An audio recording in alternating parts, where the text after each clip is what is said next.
All right, so the midterm elections 1 week from today, and some races are down to the wire. As of today, Real Clear Politics map has Democrats up 5 in the House. That's how close it is. Joining us now to help explain where things stand, Fox News contributor, former Clinton pollster Doug Schoen, former Trump campaign pollster John McLaughlin.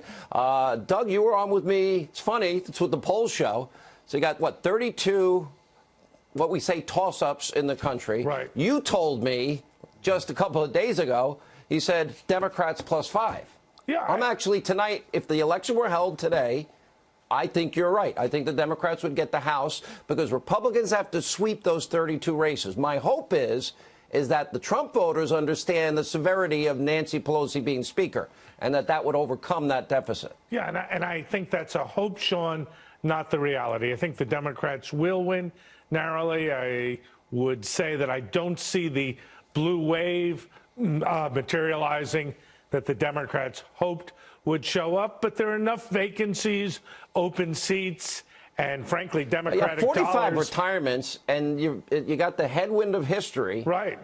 But if they pick up seats in the Senate, that's the split decision that most people are calling tonight, 1 week out, John McLaughlin. But pundits are wrong. They were wrong in 2014, 2016, 2004, just a few examples off the top of my head. Right, they're wrong. They're wrong again. But you know what? Right now, I can't disagree with you or Doug right now because there are too many open seats, and the election really depends upon a turnout for the rest of this week and on Tuesday.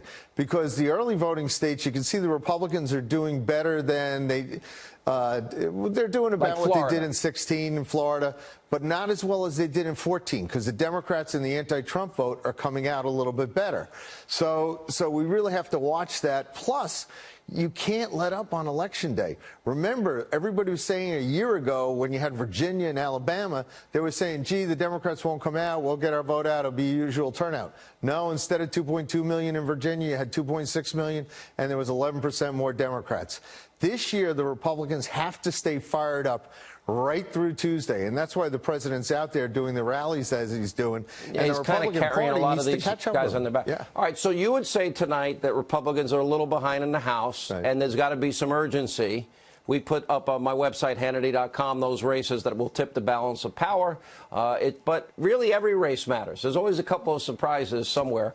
What about the Senate? How many? We'll start with you, John. How many Republicans do you think they pick up seats? If so, where and how many? That's where the Republicans are putting their resources. They probably should put more back into the House.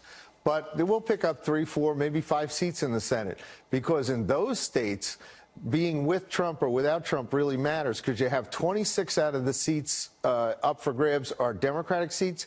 10 are in states that Trump won. So Heidi Heitkamp's in trouble. Manchin's in trouble in West Virginia. I think McCaskill's going to lose in Missouri. So you've got a trend where Democratic incumbents are in big trouble. Like you've been saying, in Indiana, if they vote for the Republican instead of the Libertarian, Donnelly's in trouble in Indiana.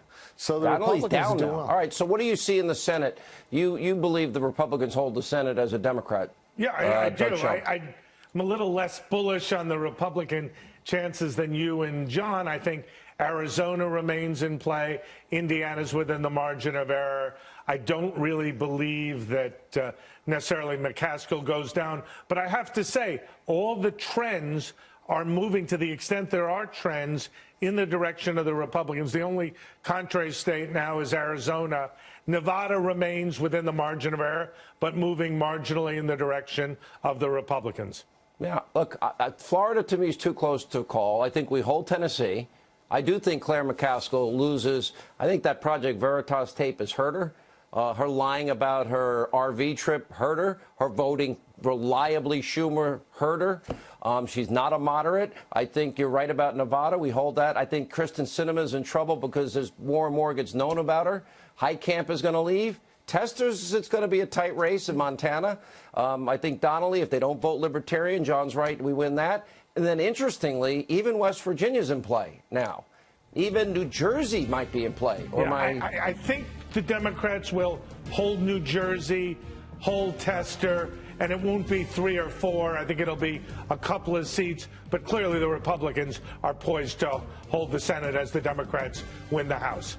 All right. But, John, you do say Republicans can come back. Yes. What is it going to take for them to make up that 5-seat, say, deficit if we're all right, because we're all agreeing. They're a little behind tonight on the House. You said the magic word, stop Pelosi. 55% of Americans don't like her. 30% are favorable to her. We've seen it where they don't want her as the speaker. Even Democrats don't want her as the speaker. So we got to draw that contrast between her. By the way, Doug's not going to admit it. He doesn't want her. No, he's not going to admit it. No Pelosi, no impeachment. Yes to the Democrats. Very clear. All right. 1 week from tonight. Let's see how smart we are.